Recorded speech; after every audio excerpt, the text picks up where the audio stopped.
Ola, que tal? Moi bo día a todas, un placer estar aquí. Antes de nada, presentarme, son Silvana Moril, son xornalista do canal Rías Baixas, na delegación de Pontevedra. Para mí un luxo estar hoxe aquí neste encontro de mulleres que opinan, que temos moito que dicir e moito que opinar. Antes de nada, tamén lembrarlles a todos, bueno, as que estades aquí xa nada, pero para familiares, para amigos que non poden estar agora no Teatro Principal, poden seguir streaming toda a actualidade destas mulleres columnistas a través da páxina da Deputación www.depu.es e tamén, imos a barrer un poquinho para casa, a través do canal Rías Baixas www.canalriasbaixas.tv, que temos aí a Abel e a Nacho traballando duramente.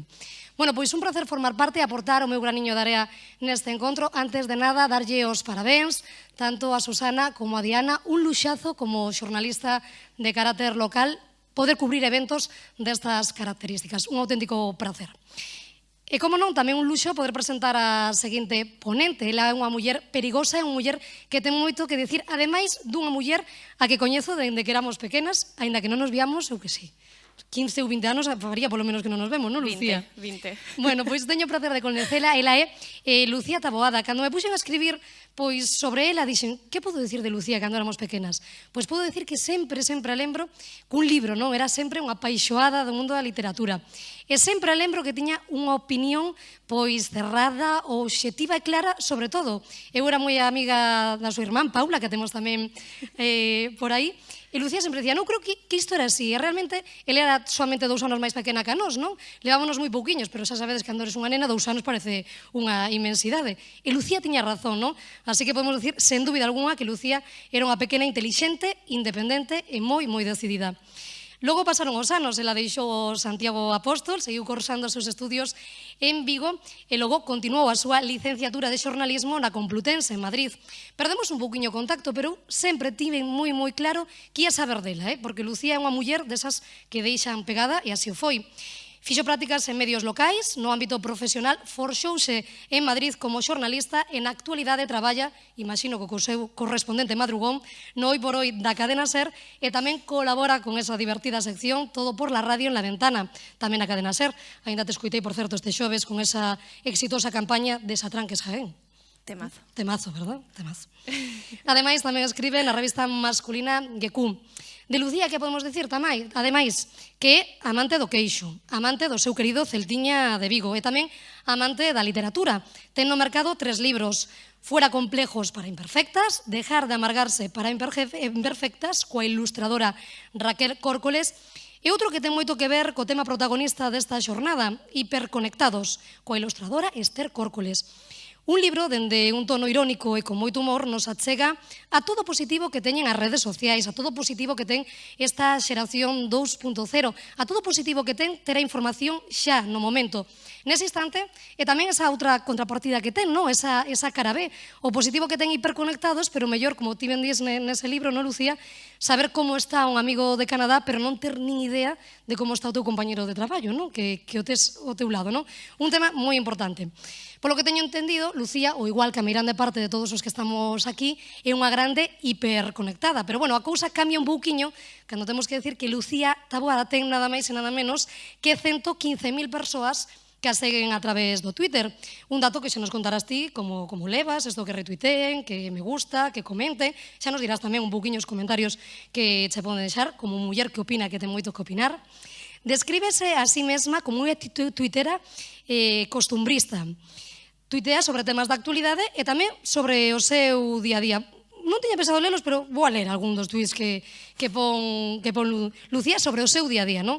Nun deles di: ese momento de extrema vulnerabilidad en el que entras en un local que no tiene paragüero, con el paraguas goteando, y no sabes si sacudirlo, si ir dejando un reguero de agua, si abandonarlo en una esquina o si directamente quemarlo. Imos con outro. La letra de Marta Sánchez, unha letra moi coñecida polo seu himno, entre aspas, me recuerda un pouco a unha carta que me escribieron de San Valentín en el colegio que decía: Lucía, te quiero de noche y de día, como a una sandía. Bueno, pois estes son solamente algúns dos tweets que nos podemos achegar, coñecer. Eu a verdade é que paso moi bons ratos. Foches todo un descubrimento para mí, Lucía, unha maravilla seguirte a través das redes sociais. Hoxe vai nos a falar de hiperconectadas, a opinión en tempos de millennials. Se queren conectarse, xa o saben, despois desta ponencia virá Diana, a partir das 2:30 terán tempo para conectarse e se suben calquera foto ás redes sociais, Instagram, Twitter, xa o saben. Hashtag Mulleres que opinan, que temos que volver a ser trending topic. E agora deixen de estar hiperconectados e presten moitísima atención porque de seguido que van a pasar un bo momento con Lucía Taboada. Un placer, Lucía.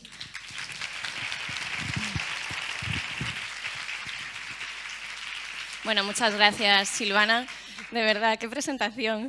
Pareces mi abuela, que está ahí, por cierto, a la que mando un saludo. Bueno, pues yo estoy súper orgullosa y muy feliz de estar aquí, de que además se esté organizando este congreso en mi tierra y de lo que estamos consiguiendo esta semana. Yo creo que el 8 de marzo vamos a parar muchas. A mí me consta que en la SER vamos a parar la gran mayoría, si no todas. Y bueno, van a vaciarse muchas redacciones, pero por desgracia el 90% de los despachos seguirán llenos, porque seguimos sin dar ese salto y por eso me parece fundamental pues, reivindicarnos estos días. El otro día estaba en casa con un amigo que es arquitecto y vimos una noticia en El Confidencial que decía, bueno, el típico hombre en un consejo de administración de un medio de comunicación que había ascendido más, ¿no? De estos puestos que no sabes ni muy bien qué son, como Chandler de Friends que no sabes muy bien a qué se dedica, pues era un puesto de jefe de recursos en Latinoamérica, un puestazo. Y me dijo mi amigo, ¿qué hay que hacer para tener este puesto de trabajo? Y yo le dije, bueno, pues en primer lugar ser hombre, al menos en un medio de comunicación, y luego ya el resto. Entonces, por eso estoy tan contenta de que nos estemos reivindicando hoy y durante toda la semana. Y bueno, a mí cuando me propusieron venir me dijeron que escribiera sobre millennials, que es un poco el tema que yo domino porque, bueno, yo soy millennial. ¿Qué quiere decir esto? Que nací entre el año 84 y el año 2004. Bueno, yo soy millennial gran reserva. Yo ya estoy bordeando el final, ya se ve el canto del millennial. Entonces, yo creo que a los millennials, a los jóvenes de mi generación, se nos ha maltratado un poco desde los medios convencionales. Se nos ha tratado con un poquito de condescendencia. Y pensaréis, qué exagerada. Bueno, os traigo varios ejemplos para que veáis que no es así. Se nos ha acusado de matar todo tipo de industrias convencionales como si fuéramos Yoko Ono. Somos como un cajón desastre al que se puede culpar de todos los males del mundo. Los millennials estamos matando la industria del golf. Los millennials estamos matando la comida, el almuerzo. Bueno, yo sigo comiendo, más que nada por una cuestión de supervivencia física, pero bueno, no solo nos conformamos con matar la comida, que también estamos matando las citas de cena. Estamos matando también las vacaciones. Estamos matando la industria de las servilletas de papel. A mí esta me hace mucha gracia. Estamos matando el matrimonio. A mí esta me cabrea, porque yo personalmente en los últimos 2 años he sido invitada a 8 bodas. O sea que debo de tener muy mala suerte. Estamos matando la Unión Europea también, al parecer. Estamos matando la industria del petróleo. Estamos matando la industria de los diamantes. Fíjate. Pobres desalmados, bueno, más bien pobres. Entonces, yo creo que cuando hace años se comenzó a describir, bueno, para que veáis, de hecho, hubo una persona que se dedicó a recopilar todos los titulares en los que se nos acusa de matar industrias y como veis, no son pocos. Yo creo que cuando hace años se nos comenzó a describir uniformemente como una generación narcisista, egoísta, que solo se hace selfies, creo que se olvidó de encontrar la clave, que es que los millennials, por ejemplo, cuando dicen que preferimos viajar que meternos en una hipoteca, la clave es que no podemos meternos en una hipoteca, ¿no? Que nuestros salarios no nos lo permiten, que un 27% de los titulados con máster en España cobran menos de 1.000 euros al mes. No es ni mileurista. Te estoy hablando de gente con titulación y con un máster, gente muy preparada. Cuando se describen nuestros hábitos de consumo y se dice que estamos matando industrias tradicionales como la industria del golf, que nos vamos menos de vacaciones o que cenamos menos fuera, tampoco se habla de que esto viene de la precarización de nuestros trabajos, de que cobramos muy poco y que obviamente pues yo no me puedo ir a comprar un diamante mañana ni jugar al golf. Y claro, esta precarización laboral nos influye más a nosotras que a ellos también, porque un 95% de las bajas por excedencia de cuidados de hijos las seguimos cogiendo nosotras. Entonces, cuando entramos ya en mi territorio de millennial tardía, que ya me planteo ser madre, pues aquí es cuando ya notamos cómo la precarización laboral nos afecta más, porque empezamos a tener más empleos temporales, empezamos a tener más bajas que nos impiden luego progresar. Y yo creo que cuando los medios tradicionales hablan, o gente de otras generaciones con nosotros, con esa condescendencia, se olvidan de a veces comentar esto, que todo esto influye, por supuesto. Pero para que veáis que, bueno, os traigo un texto de Antonio Navalón, de un articulista del País, que decía esto de nosotros el año pasado. Decía que no nos identificamos con ninguna aspiración política social, que nuestra falta de vinculación con el pasado y nuestra indiferencia hacia el mundo real, vamos, que nos ponía de caer de un burro para abajo, que éramos el eslabón perdido de la crisis, etcétera, etcétera. Pues para que veáis que esto no es propio solo de este tiempo, os voy a leer un texto que escribió el filósofo griego Hesíodo de los jóvenes de su generación, que este es un señor que nació en el año 700 a.C., o sea, que vivió hace mucho tiempo. Decía Hesíodo que los jóvenes de su generación solo se preocupan de cosas frívolas, son maleducados, desdeñan la autoridad y charlan en vez de trabajar. Vamos, que siempre las generaciones vamos a ver a la generación que viene detrás de la nuestra como un poco peor. Como resumía muy bien, querido Antonio, en Twitter, os traigo este tweet que me hace mucha gracia. Pues si los millennials son unos vagos irresponsables, no os digo nada de los que vienen detrás. Miradlos ahí todo el día tumbados, inútiles. Bueno, yo creo que después de tantos años trabajando en la revista GQ y escribiendo para un público millennial, he llegado a varias conclusiones. En primer lugar, que tacharnos de una masa uniforme es un error, porque somos la generación más diversa de la historia y, por supuesto, hay vagos, por supuesto, hay narcisistas, por supuesto, hay gente que trabaja y sigue viviendo con sus padres, pero no todos somos así. En segundo lugar, que siga habiendo una percepción, creo yo, de que la lectura digital no tiene tanto valor como la lectura en papel. Hay mucha gente que sigue pensando que leer en papel es muy prestigioso y leer de forma digital no lo es. Y a mí eso también me parece un error. Yo creo que, por supuesto que en Internet hay mucha desinformación, hay muchas noticias falsas, pero también hay mucha información muy valiosa. Hay artículos y reportajes en medios digitales buenísimos, se me ocurren muchísimos en Playground, en Jotdown, en un montón de medios digitales que son espectaculares. Entonces, yo creo que eso también podríamos analizarlo, pero daría para otro tema. Y luego también creo que la gente, los lectores digitales, tienen ahora la suerte de poder elegir formar su propio periódico, ¿no? Elegir, yo leo un titular de aquí, de un periódico, otro titular de otro sitio, otro titular de otro y me conformo mi propia noticia, ¿no? Mi propia realidad. Eso corre el riesgo de que creemos lo que se llama la burbuja de filtro, ¿no? Que al final acabemos solo leyendo cosas que van en consonancia con nuestra tendencia ideológica. Y al final, pues, nos metamos en una burbuja todavía mayor. Pero también, por otro lado, tiene la parte positiva de que podemos ampliar esa burbuja si nosotros queremos, que tenemos al alcance multitud de artículos y de textos de todo tipo. Bueno, aparte de esto, yo a la hora de seleccionar los temas con los que escribo para GQ, pues claro, es una revista masculina y yo, como habréis comprobado, soy mujer. Y pensaréis, ¿esto te influye a la hora de seleccionar tus temas? Pues bueno, yo creo que antes bastante más que ahora. Yo llevo escribiendo en GQ desde el año 2011 y al principio yo creo que los medios masculinos y femeninos eran departamentos súper estancos. En los medios masculinos se hablaba de temas masculinos y se hablaba de la mujer como algo a conquistar. ¿Qué hacer para conquistar a una mujer? ¿Qué no decirle después de una noche de sexo? Cosas así, pero no se hablaba de temas de mujer, no se hablaba de temas femeninos como tal. Y esto es un terreno que hemos ido ganando poquito a poco y desde hace yo creo que 2 años en GQ se habla de muchos temas de mujer y de temas femeninos. De hecho, se habla bastante de, por ejemplo, el movimiento Me Too, llevamos hablando desde que ha salido, hablamos de muchos temas, no solamente con la mujer como objeto, sino la mujer como sujeto activo, ¿no? En lo que sí, eso es la parte positiva que yo he notado. En lo que sigo notando que trabaja un medio masculino son los comentarios, tanto en redes sociales como en los artículos. Y os he traído un ejemplo también. Vale, cada vez que GQ saca un tema sobre feminismo, este en concreto era un artículo sobre el feminismo en los premios Goya. Automáticamente, como por una cuota fija, el primer comentario dice, muy pesados con el temita. Luego el siguiente, cansinos con el feminismo. Luego también dicen que es una moda yanqui. Bueno, a ver, no es una moda yanqui. ¿Cansáis? Hay también siempre uno que dice, ¿os estáis convirtiendo en un medio femenino? En un medio femenino para hablar de temas de desigualdad, de temas de acoso sexual, que son temas que vamos, yo pienso que tienen que interesar tanto a las mujeres como a los hombres.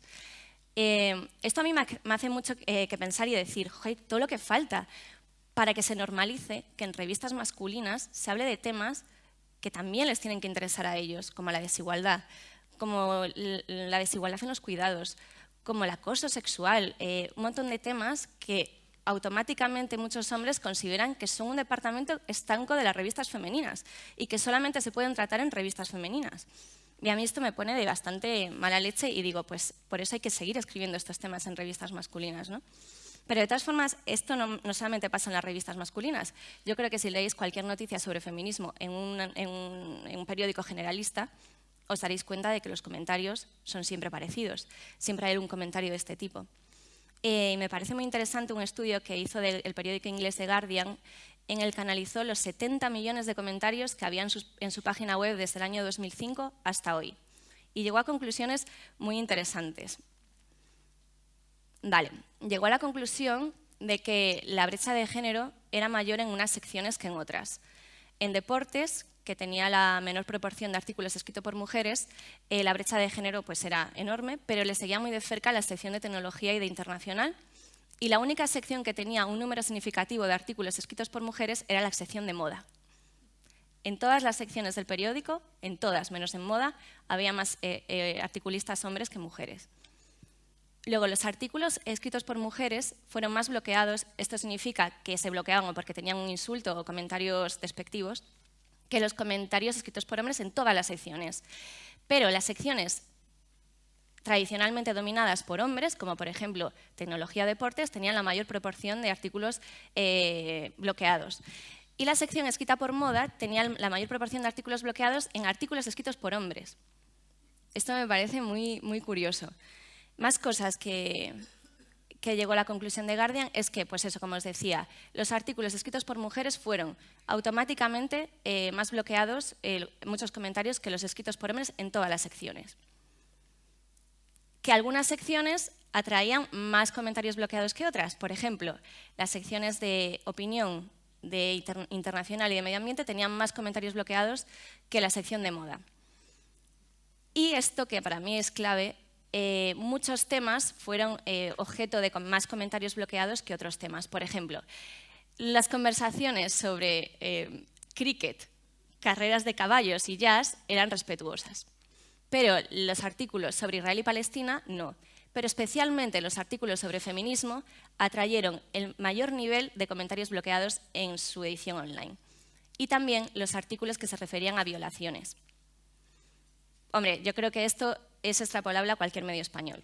Que cualquier noticia sobre feminismo o sobre una violación múltiple, como el caso de los Sanfermines, atrae una serie de barbaridades que yo a veces digo, no me voy a meter porque me voy a poner de mala leche, pero a veces digo, no, me voy a meter para leerlos y para que seamos conscientes de la cantidad de burradas que se dicen, que se victimiza, o sea, que se pone en duda que la víctima vaya vestida de una determinada forma u otro, que salga mucho de fiesta o no.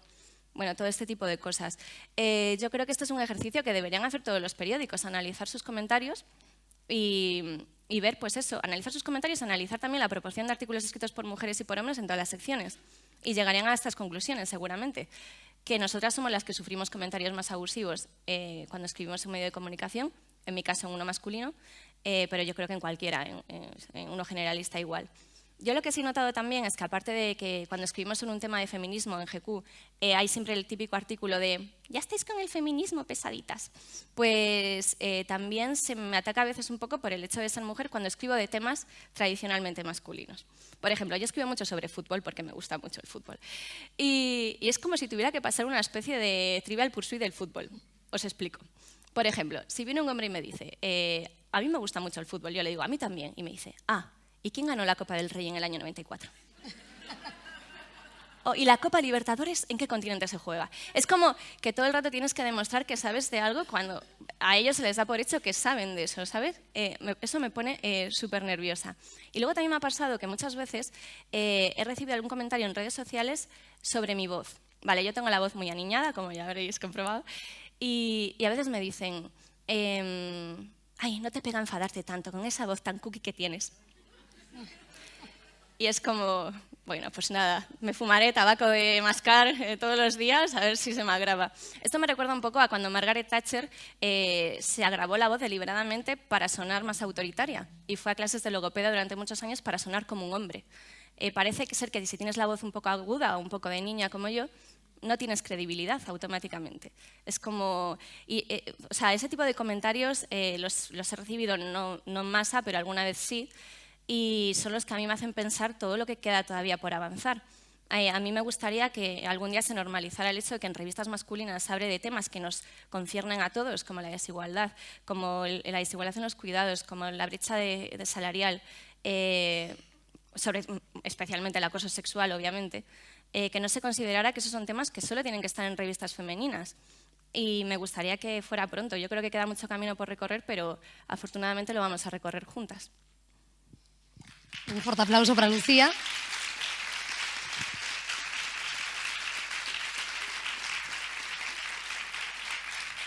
Pois abrimos ahora a quenda de preguntas. Especialista en redes sociales, especialista tamén a través de... En fútbol, podéis preguntarme. De fútbol tamén llevamos preguntar todo, digamos. Non sei que vai a ser a encargada en romper o xeo. Temos aí a Susana. Hola, Lucía. Hola. Antes hablaba Fernando en su ponencia, reivindicaba que no tenemos que...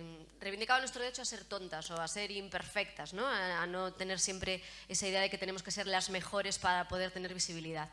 El primer libro que tú publicabas era Dejar de amargarse para imperfectas, con mucho sentido del humor, pues nuestros dramas diarios, o ¿no? Poniendo el foco sobre temas que habitualmente hablamos más nosotras sobre ellos. Yo quiero saber si tú crees que los millennials, entre los que tú te incluyes, aunque ya veas ahí la barrera de que se acaba, si crees que las mujeres millennials tenéis eso ya más claro, como que nos importa menos y da igual, somos imperfectas, lo contamos, lo asumimos, nos reímos de ello. ¿Hemos avanzado en eso, por lo menos en esta generación? Yo creo que estamos avanzando, pero que queda mucho. Por ejemplo, que exista un concepto de belleza real. El concepto de belleza real a mí me pone un poco nerviosa. Porque ¿qué es belleza real? ¿Eres más real porque eres delgada o porque tienes más peso? ¿Eres más real porque eres morena o porque eres rubia? A ver, está muy bien que los medios vayan incluyendo gente que se salga de los cánones de belleza tradicionales, de revistas, pero claro, seguimos teniendo el simple hecho de que exista ese concepto de belleza real que pone una belleza por encima de la otra, es muy nocivo. Yo creo que estamos avanzando, sí, cada vez pues hay más catálogos de revistas que muestran imperfecciones de las mujeres, pero queda todavía muchísimo, muchísimo. Yo creo que las mujeres millennials somos muy conscientes, pero tenemos un mal, que lo decía antes la compañera, que lo describo yo en el libro, que es la tengokenditis, esa necesidad de tener que hacer de todo y tener que hacerlo de todo bien. Tengo que aprender inglés, luego tengo que ir a spinning y luego tengo que aprender a cocinar. Ahora tengo que aprender a hacer pan, que es lo que se lleva. Tenemos que hacer de todo y tenemos que hacerlo de todo bien. Entonces estamos completamente sobresaturadas, no tenemos tiempo para nada. Y tenemos que aprender, pues sí, a hacer cosas mal, a ser a veces un poco tontas, a no siempre tener que bordar la excelencia en todo lo que hacemos. Y yo creo que en el libro es lo que reivindico yo, que tenemos que abandonar esos males como la tengokenditis, esa necesidad de tener siempre que demostrar que somos las mejores en todo constantemente y que tenemos que hacer de todo para ser perfectas en todo, físicamente, en el trabajo. Yo creo que todavía queda por hacer bastante.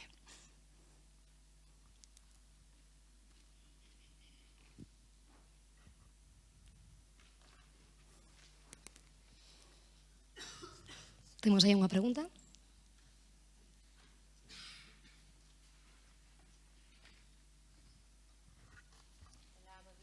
Bo día. Perdón.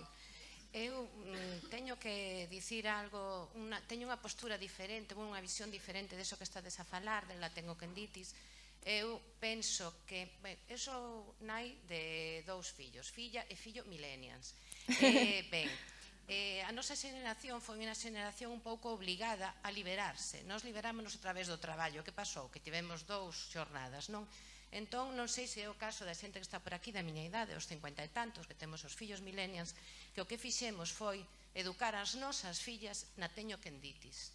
É dicir, o meu neno xa sabía o que tiña que facer e o meu nivel de exigencia ca miña nena foi moito maior. ela ahora é unha profesional e nai, e xa mo ten dito moitas veces: mamá, eu teño unha personalidade anarcástica, porque é que toda a vida me dixeches, ti aquí tes que ser millor, ti tes, onde teu nivel de exigencia non era o mesmo co meu irmán. Eu penso que é un mea culpa que temos que entonar as de nosa xeración, porque entendimos o feminismo como non só o explorar todas as nosas posibilidades, senón exixir ás nosas nenas que as exploraran, que tiñan o mundo aí, que o mundo era máis difícil para elas, e por iso exixíamoslle máis. Eu penso que a teño que en dites temos nós, a xeración anterior das vosas nais, un pouquiño a culpa, e vos tendes que cambiar esa visión. Sí, sí, seguramente viene heredada. Bueno, ahí está mi madre.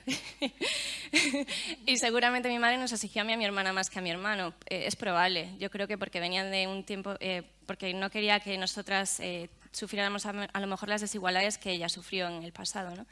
Pero yo creo que también es autoimpuesta, porque todavía seguimos autoexigiéndonos mucho nosotras, constantemente. Pero también por culpa del entorno, porque nos obliga a autoexigirnos más. Tenemos como que demostrar más. Cuando eso cambie, dejaremos de tener que estar todo el rato autoexigiéndonos tanto. Yo tengo, por ejemplo, cuando escribo de deportes, tengo que demostrar como que sé más que un hombre. ¿Por qué? ¿Por qué? Porque yo creo que tengo conocimientos futbolísticos, tantos como ellos, pero a lo mejor a mí se me exige más, se me mira más con lupa lo que escribo, ¿sabes? Y bueno, y hay comentarios que lo dicen, bueno, si tú lo dices, bueno. Y es como, bueno, si yo lo digo, no, es que es mi opinión, respétala tanto como respetas la de un columnista masculino, ¿no?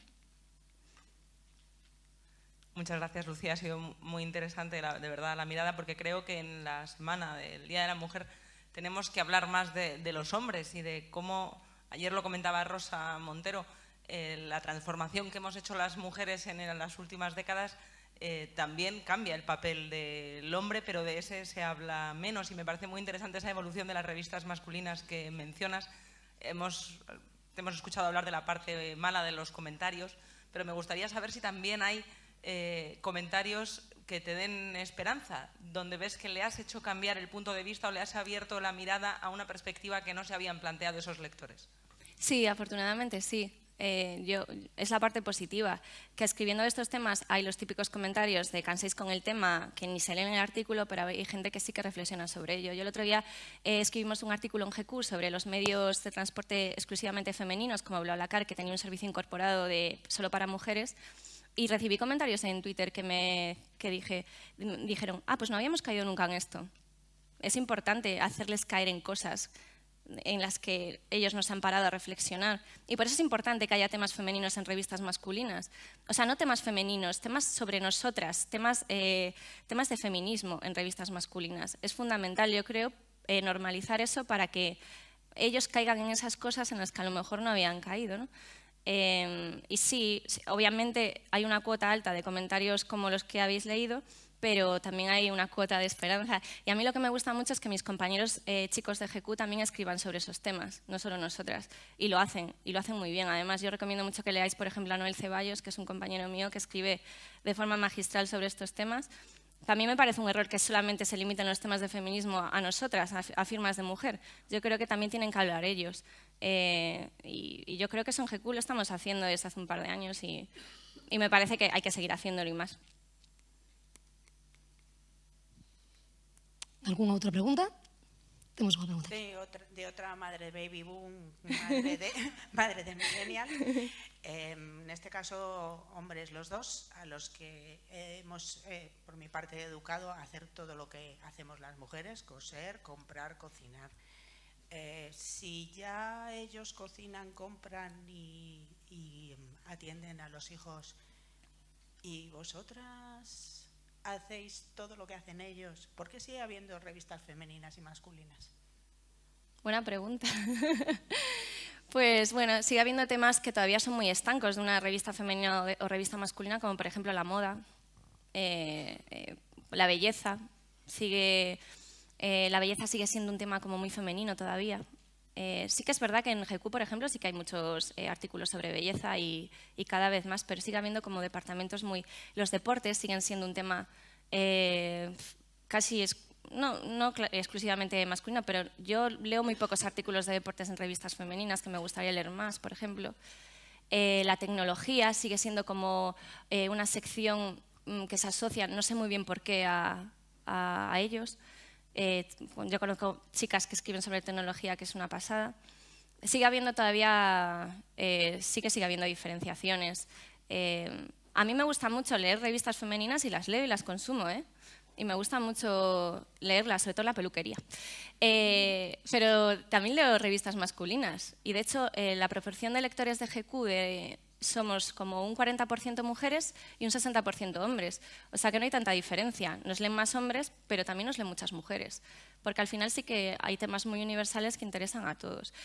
No sé, igual algún día desaparecen las revistas femeninas o masculinas. Yo no las haría desaparecer, me parece bien que sigan, pero me parece bien que incluyan cada vez temas que nos atañan más a todos.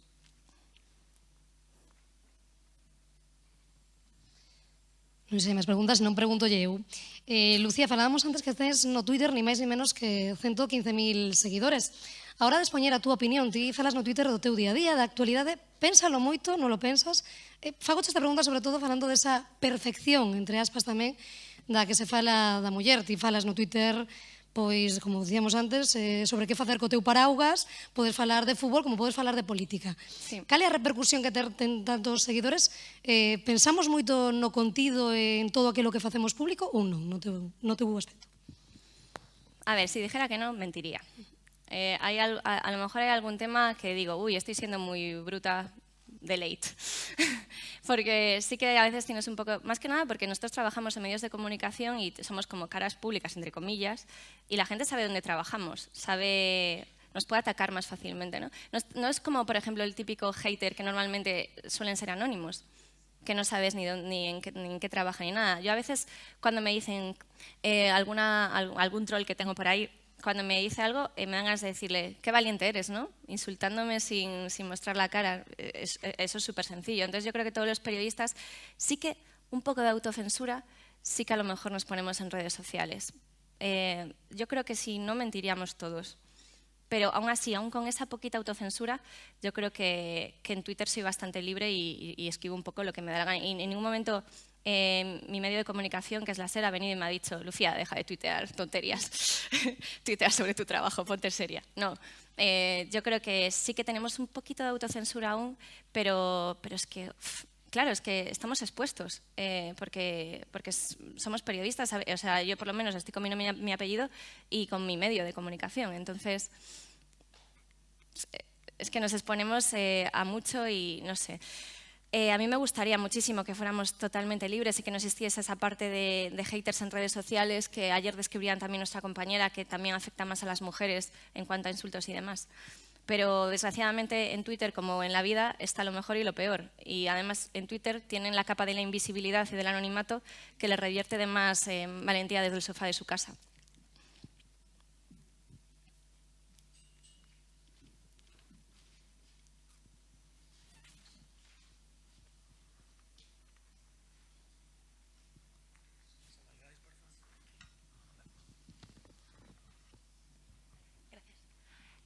Hola, bueno, Hola. yo también soy millennial y con referencia a lo que decías antes de que se te ataca a veces por la voz de niña que puedas tener, me acordaba que el otro día en una reunión con mi jefe, hombre, le llevé la contraria en una tontería y su respuesta fue, anda, que es que eres peor que mi hija pequeña, que tiene 6 años. Y yo me quedé sin saber muy bien cómo responder a eso, entonces me gustaría saber ¿cuál es tu respuesta cuando la gente te infantiliza y no te trata como, no sé, como que muchas veces eso, a las mujeres se nos trata como a niñas pequeñas, especialmente creo que a las millennials. Entonces, ¿cuál es tu respuesta ante eso? Porque yo de verdad que me quedo en blanco, nunca sé cómo responder. Yo tampoco, es que esos comentarios me dejan siempre en shock y luego siempre se me ocurren respuestas ocurrentes como 2 horas después, en mi casa. De pronto digo, Dios, le tenía que haber respondido esto. Es que, ¿qué puedes decir ante ese comentario tan paternalista? Nunca mejor dicho. Es que, obviamente, por tener una voz aguda o más aniñada, o sea, es que a mí es que es un tema que de verdad que me pone de muy mala leche.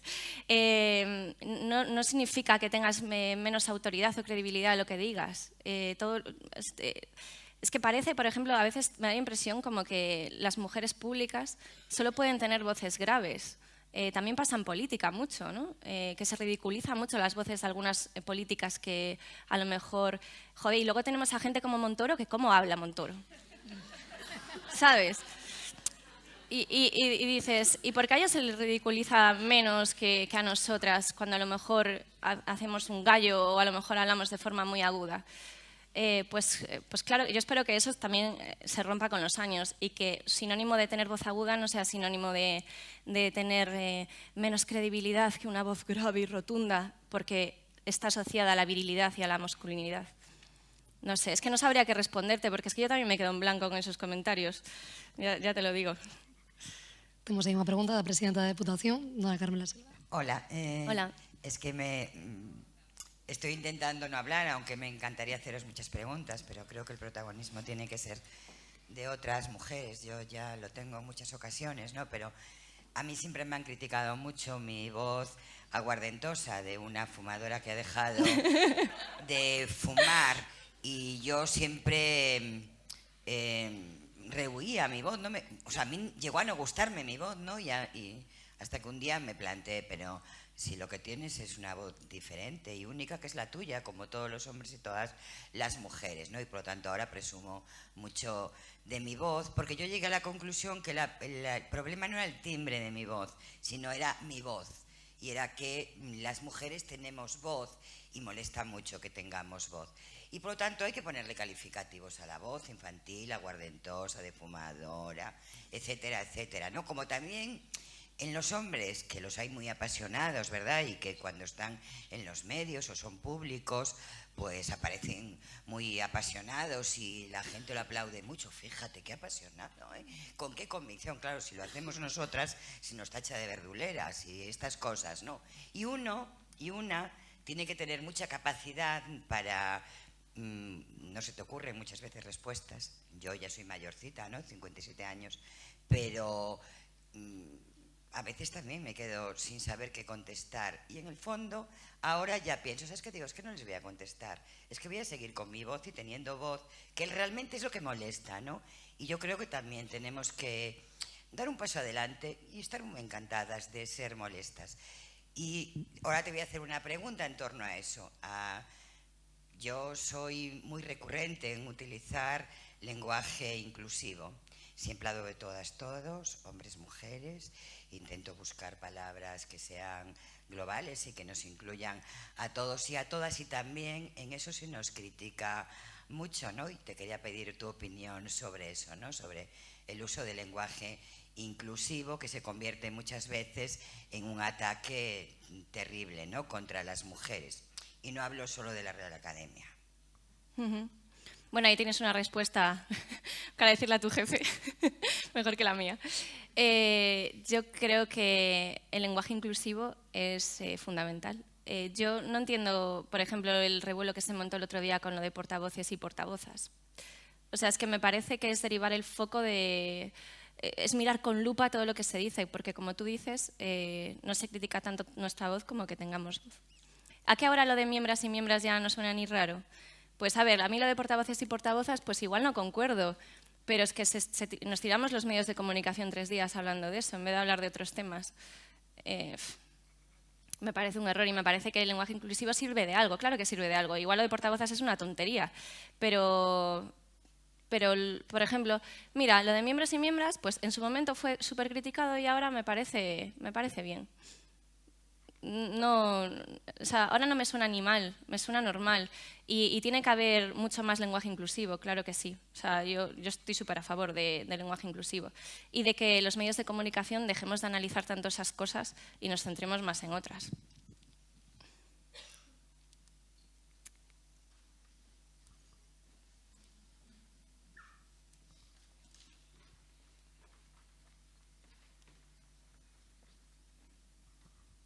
Hola, un poco relacionado con el título de tu ponencia, y hay un nexo común en todas las ponencias que yo he oído estos días, ¿no?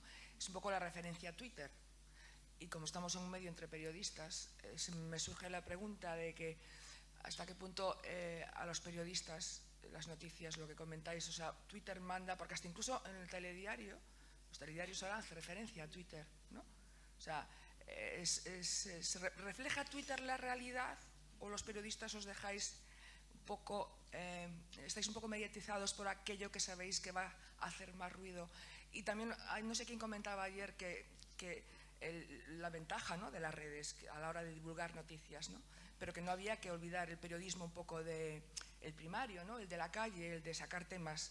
Entonces, no sé si a veces Twitter refleja realmente... Estoy mezclando igual muchas preguntas o muchas cuestiones, pero es un poco un resumen de todo lo que he oído estos días.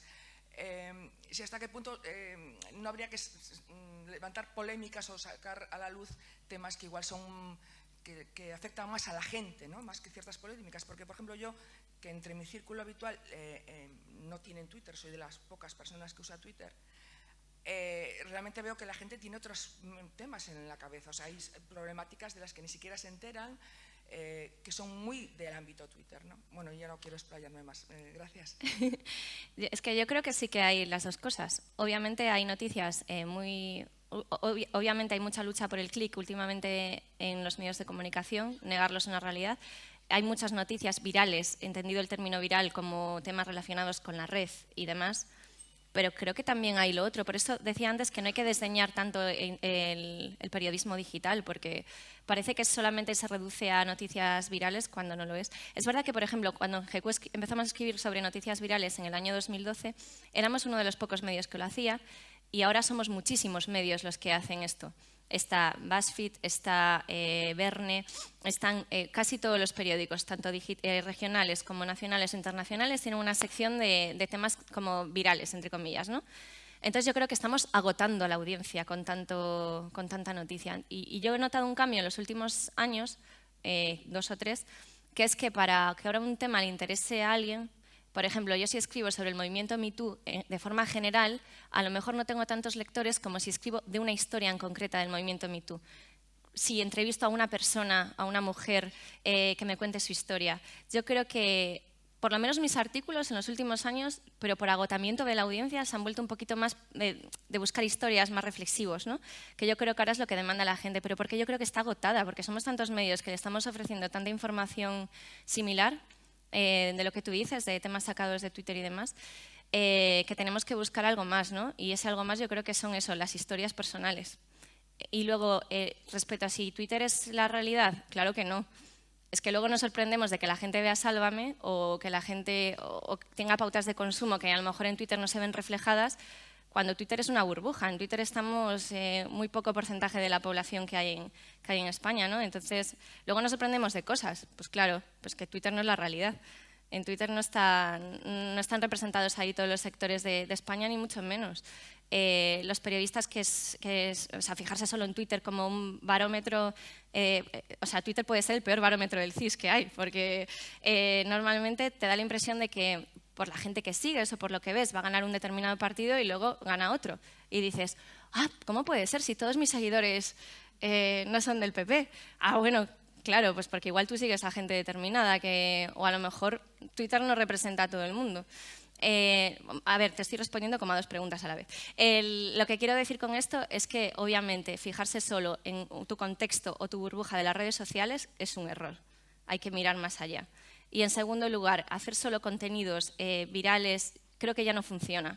Creo que la audiencia está muy agotada, porque somos muchísimos los medios que les estamos ofreciendo esos contenidos a la vez. Entonces yo creo que ahora sí que triunfan más historias y creo que hay reportajes muy profundos en Internet, en medios digitales.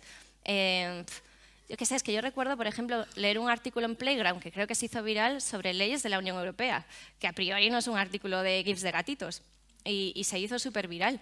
Quiero decir que al lector también le interesan temas más reflexivos y profundos y no solamente le interesa la última polémica entre Rufián y otro político en Twitter, por poner un ejemplo.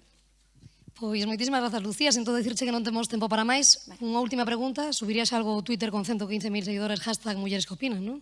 Sí, Sí, ahora ¿no? más, ahora ya tuiteo más. Xa está subida, Sí, ¿no? sí. Pois moitísimas grazas, un fortísimo aplauso para Lucía. E quedan agora con Diana López. Un placer.